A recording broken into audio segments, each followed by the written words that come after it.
الحمد لله رب العالمين استغفر الله الحي القيوم بسم الله والحمد لله والصلاة والسلام على رسول الله سيدنا ومولانا محمد بن عبد الله وعلى آله وصحبه ومن والاه ولا حول ولا قوة إلا بالله نوينا التعلم والتعليم والنفع والانتفاع والمذاكرة والتذكير والإفادة والاستفادة والحث على التمسك بكتاب الله وسنة رسوله والدعاء إلى الهدى والدلالة على الخير ابتغاء وجه الله ومرضاته وقربه وثوابه من الله تعالى. قال المصنف رحمه الله ونفعنا به وعلمكم في الدارين آمين.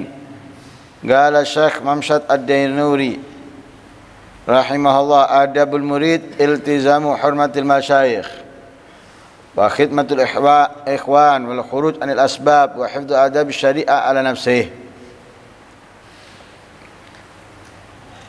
Masih di dalam pembahasan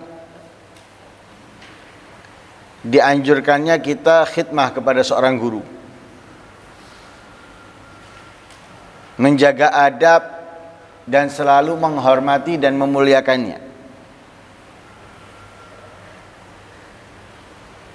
Di pertemuan yang lalu disebutkan kemuliaan dan keistimewaan yang didapatkan bagi seorang murid yang berkhidmah kepada gurunya, menjaga adab, akhlak dan menghormatinya, yaitu akan dibukakan oleh Allah Subhanahu wa taala pembukaan yang agung, pemberian yang mulia, yang dikatakan tidak ia bisa dapatkan dari selainnya dengan amalan-amalan apapun. Karena memang ada pemberiannya Allah itu yang besar, tidak kita bisa dapatkan dari amalan yang lainnya kecuali satu amalan. Seperti dosa, ada macam-macamnya dosa itu tidak bisa kita meraih ampunan dari Allah karenanya lewat istighfar, lewat sholat, lewat puasa, lewat sedekah atau kebaikan yang lainnya. Justru kita bisa mendapatkan ampunan daripada dosa-dosa tersebut lewat satu perbuatan. Di antaranya apa? Bingung, gelisah, resah tentang masalah kebutuhan keluarganya. Kebutuhan keluarganya. Sebagaimana di dalam arti hadis yang dikatakan ada dosa itu la yukaffiruha illa alham. Bil ma'isha atau alal ma'isha. Ada dosa yang tidak bisa diampuni oleh Allah kecuali dengan alham, bingung, resah, gelisah tentang kebutuhan keluarganya. Kepala rumah tangga atau yang wajib menafkahi itu kan terkadang mendapatkan apa? Jalan buntu untuk menutup kebutuhan rumah tangga. Bukan hal yang lebih, bingung karena nggak bisa membelikan sepeda misalnya, itu hal yang lebih. Bingung nggak bisa membelikan pakaian yang baru misalnya, itu hal yang lebih. Kenapa? Masih punya pakaian. Sepeda nggak harus, bukan menjadi keharusan. Tapi ini hal yang memang dibutuhkan untuk makannya, karena nggak ada yang dimakan misalnya di rumahnya. Bingung dia, gimana ini? Pusing dia. Nah ini bisa melebur dosa yang tidak bisa diampuni dengan cara yang lain. Begitu juga pemberian Allah yang besar daripada ilmu dan yang lain sebagainya, itu terkadang tidak bisa didapatkan dengan orang itu membaca, membuka, menghafal. Nggak bakal dia dapatkan itu. Bisa dia dapatkan lewat khidmah, baru bisa didapatkan. Jadi tidak bisa didapatkan dengan terus membuka, terus mempelajari, tapi didapatkan lewat khidmah. Ya. Dibukakan oleh Allah Subhanahu wa taala pintu yang sangat besar daripada ilmu. Ya. Lah karena itu di sini dikatakan oleh Imam Syekh Mamsyad Ad-Dainauri, beliau mengatakan seorang murid, seorang santri itu harus apa?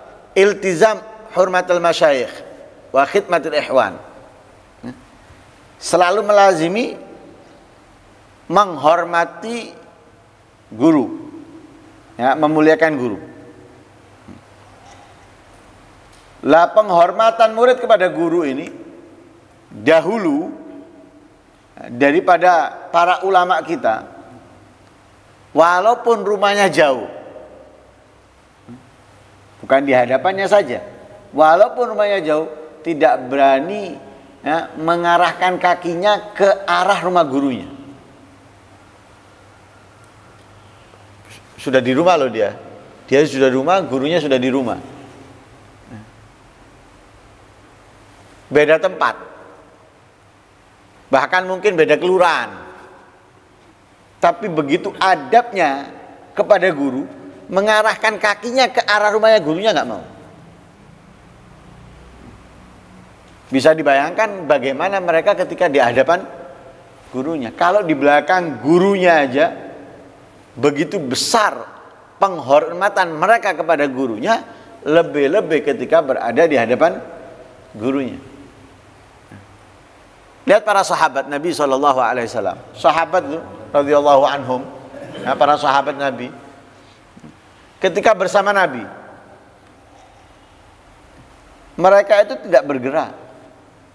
Kalau kita kan posisinya gonta-ganti, posisi gonta-ganti, wajah, toleh sana, toleh sini, ya. Kemudian main ini, main itu. Kalau mereka enggak, para sahabat itu hadapan Nabi itu, ya, diem seperti patung, tidak bergerak, fokus dengan Nabi, melihat Nabi dan apa yang disampaikan Nabi. Tidak bingung siapa yang datang, kemudian enggak mikir dan lain sebagainya, wis. Benar-benar fokus mereka. Makanya gerak-geriknya Nabi, para sahabat itu tahu dengan detail. Dengan detail tahu. Bila disuruh menceritakan setiap detik bagaimana Nabi, mereka bisa. Kenapa? Fokusnya kepada Nabi ketika berada di depan Nabi. Kalau kita kan terpecah kalau ada telepon terpecah, ada yang datang pecah lagi. Apalagi kalau misalnya ada orang yang tidak bisa menutup mulutnya, tidak bisa ngunci mulutnya di majelis dan sebagainya, ngomong tak misalnya. Mereka enggak, walaupun beda rumah tetap penghormatan.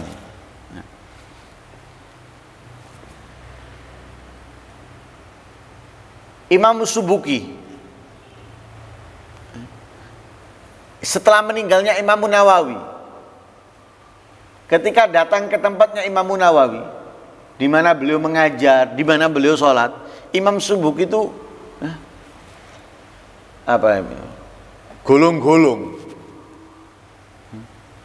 ingin mendapatkan keberkahan tempat di mana Imam Nawawi mengajar atau sholat.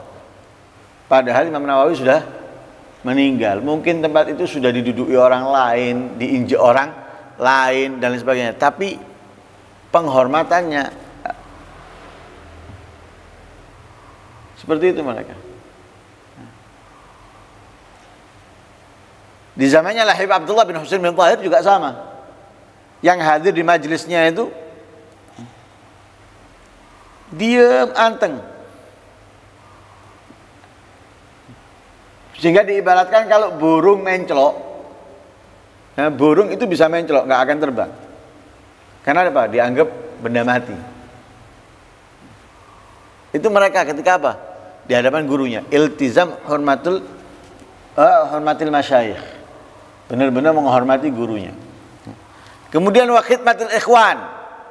Dalam penghormatan kepada gurunya, mereka itu melayani al-ikhwan. teman-temannya, saudara-saudaranya.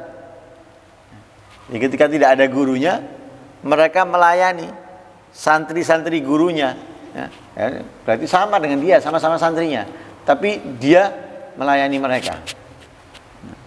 Kalau kita kan gengsi, emo, sak konco, sak kelas, apalagi. Ini enggak. Jadi semua santri gurunya itu dia melayaninya. Kenapa? Dia tidak melihat mereka, melihat gurunya. Seperti kalau kita mengincar anaknya orang itu. Kalau kita mengincar anaknya orang berarti apa? Kita perhatikan juga apa? Orang tuanya. Atau kalau kita menginginkan ibunya, kita incar anaknya. Anaknya kita perhatikan juga, kasih es krim, kasih ini. Kenapa? Ada tujuan. Lah murid tadi ini untuk mendapatkan sesuatu dari gurunya, dia tidak hanya gurunya, tapi teman-temannya pun dilayani. Yang dilihat bukan teman-temannya, tapi yang dilihat adalah gurunya.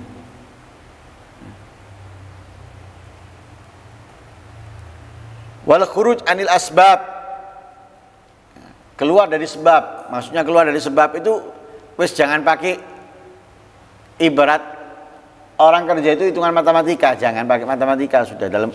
Dalam arti ini, loh kan kita bisa dapat ilmu itu dengan sebab belajar ini. Kalau sudah depannya guru, dalam melayani guru jangan pakai gitu sudah. Loh gimana kita meninggalkan enggak menghafalkan ini, jangan pakai seperti itu sudah. Kalau seperti itu, ya kita akan mendapat ilmu benar, tapi enggak sebanyak dengan kita berkhidmat tadi itu. Ya. Dengan totalitas. Ya. Kalau kita masih membagi, saya harus ini membagi. Tapi kalau totalitas bakal ya, harus totalitas. Khurut minal asbab. Wa hifdzit adabi syari'ah al-nafsi, dan juga apa? Kalau dia ingin mendapatkan kemuliaan keberkahan daripada gurunya dalam khidmahnya, ya, dan lain sebagainya, dia harus menjaga dirinya daripada apa? Menjalankan syariat. Salat, puasa, ya, dan yang lain sebagainya. Begitu juga dikatakan di dalam perkataan yang lain oleh Syekh Mamsad juga. Ma dakhaltu ala ahadin min syuyukhi illa wa ana khalin min jami'i ma indi. Beliau bercerita, aku tidak masuk ke salah satu rumah guruku kecuali aku kosongkan semua apa yang aku miliki. Pikiran dan apapun yang menyibukkan atau ilmu itu dikosongkan. Ibarat memori kosong, siap menampung banyak. Jadi datang seperti orang yang nggak punya apa-apa. Aku tidak masuk rumah guruku, ke tempat guruku, kecuali aku seperti tidak memiliki apapun. Ya, seperti orang nggak punya ilmu, seperti orang nggak punya amal dan sebagainya, sudah. Seperti orang kosong, plong. Tidak merasa bisa, tidak merasa ngerti, seperti orang nggak bisa apa-apa datang.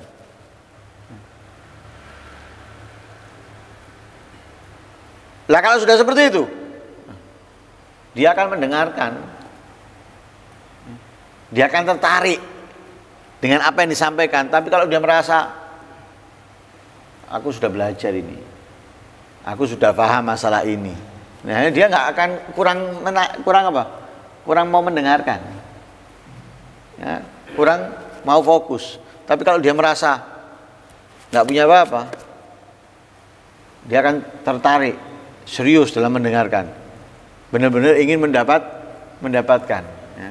Sehingga ungkapan yang lain itu, seorang murid itu mendengarkan ilmu yang disampaikan itu seperti mendengarkan pertama kalinya,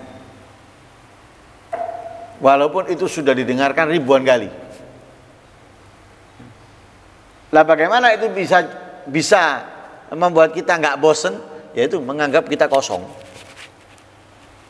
menganggap kita nggak punya ilmu ketika datang ke tempat guru. Sehingga apa yang kita dengarkan seperti kita mendengarkannya pertama kali, padahal ini sudah kesekian ribu kali, tapi kita mendengarkannya seperti pertama kali.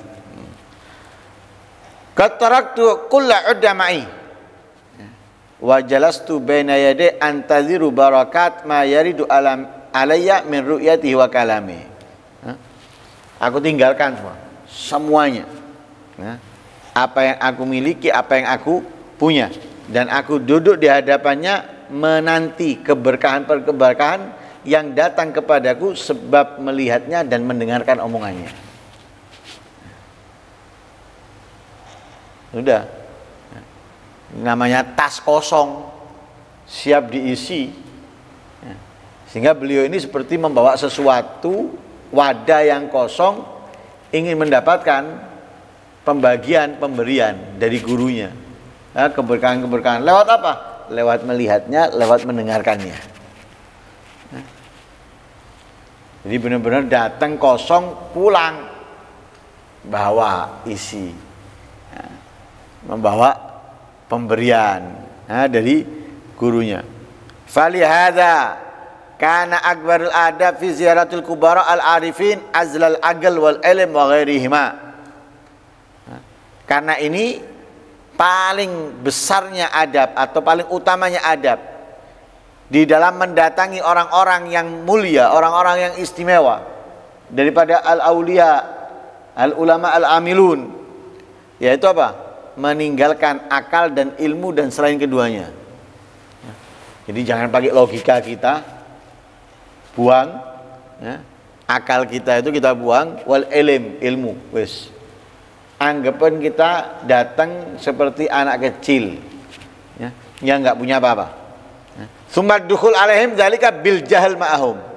Datang itu seperti orang bodoh yang mau belajar, atau orang bodoh yang baru mau belajar. Wal hurma lahum, dengan menjalankan adab, menghormati mereka, wa intidhar fadl lahum, dan menanti al-fadl, karunia, pemberian dari mereka. Jadi benar-benar datang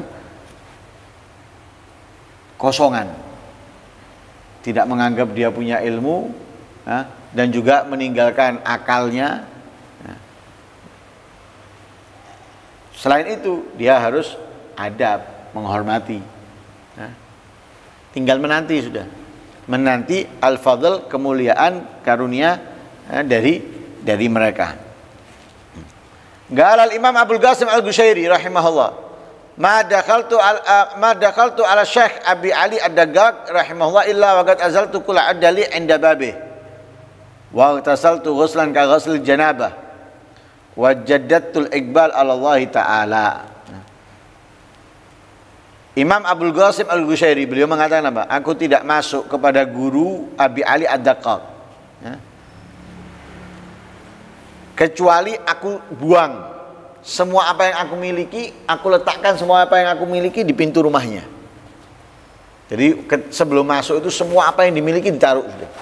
Ibarat barang itu ditaruh.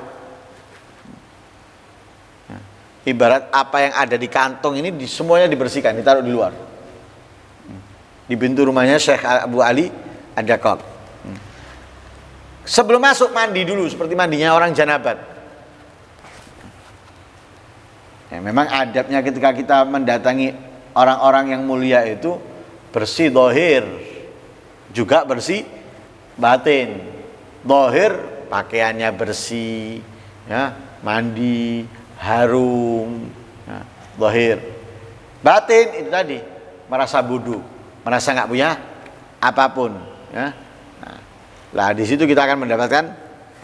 Lah ini mandi seperti mandinya janabat. Wajadatul iqbal Allah Taala. Sebelum masuk itu dia memperbarui taubat kepada Allah Subhanahu wa Ta'ala. Jadi mereka bukan sembarangan. Mereka ini orang-orang yang mulia. Ketika datang ke gurunya, mereka pun merasa tidak memiliki apapun, tidak memiliki apapun, dan merasa banyak dosa sehingga perlu mandi janabat dan bertobat, kemudian menghadap mereka untuk apa? Mendapatkan pemberian yang besar dari mereka.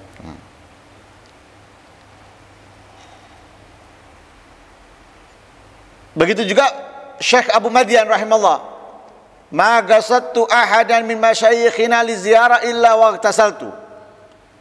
ghasaltu ma ma'i hatta mirqaati wa ukazi. Wajadatu amri tsumazurtu. Syekh Abu Madian, aku tidak mendatangi salah satu rumah guruku kecuali aku mandi dan aku basuh semua yang bersamaku, bahkan tongkatnya dibasuh. Tidak ada hubungannya dengan tongkatnya atau apapun yang dibasuh semuanya, dicuci semuanya. Ya, dirinya dimandikan, ya, apa yang bersamanya dibasuh, dicuci. Ya. Wajadatu amri sumarzurtu. Aku bertobat, kemudian aku datangi. Ini sebelum mendatangi, ya, itu dilakukan olehnya. Wa qala Syekh Muhammad bin Iraq rahimahullah, yang bagi ayakunal julus baina yadil arif billah wa dukhul alai bima qala syair. Idza khamdan talbuluk falbas minat tawaqqi ajala malbasin. Wadkhul idza ma dakhalta a'ma wa khruj idza ma kharajta akhras. Katanya Syekh Muhammad bin Iraq, semestinya orang yang akan duduk di hadapan orang yang arif billah, ya, datang kepada mereka, itu seperti yang dikatakan oleh syair. Ya, jika kamu ingin berkhidmah kepada raja, maka ya, berpakaianlah dengan pakaian yang paling bagus, yang yang cocok, yang layak. Ya. Kemudian wadkhul, masuklah. Idza ma dakhalta ama kharaj ila ma kharajta akhras. Kamu masuk seperti orang buta, nggak ngelihat apapun, ya. Keluarlah seperti kamu orang yang tuli. Ya. Keluarlah seperti kamu tuli. Artinya apa? Tidak membawa apapun dari mereka kecuali yang bagus. Ya. Ya. Tidak melihat dari mereka kecuali yang indah. Ya. Tidak mendengarkan kecuali yang bagus, tidak melihat kecuali yang indah. Datang dengan pakaian yang sangat pantas, ya, kita diterima olehnya dengan sangat baik, ya. Semoga Allah Subhanahu wa taala anugerahkan kepada kita adab, ya, akhlak kepada orang-orang yang mulia, sehingga Allah memberikan kepada kita keberkahan mereka. Amin Allahumma amin. Wassallallahu alaihi wasallam Muhammadin nabiyil ummi wasallam. Alhamdulillahirabbil alamin. Al-Fatihah.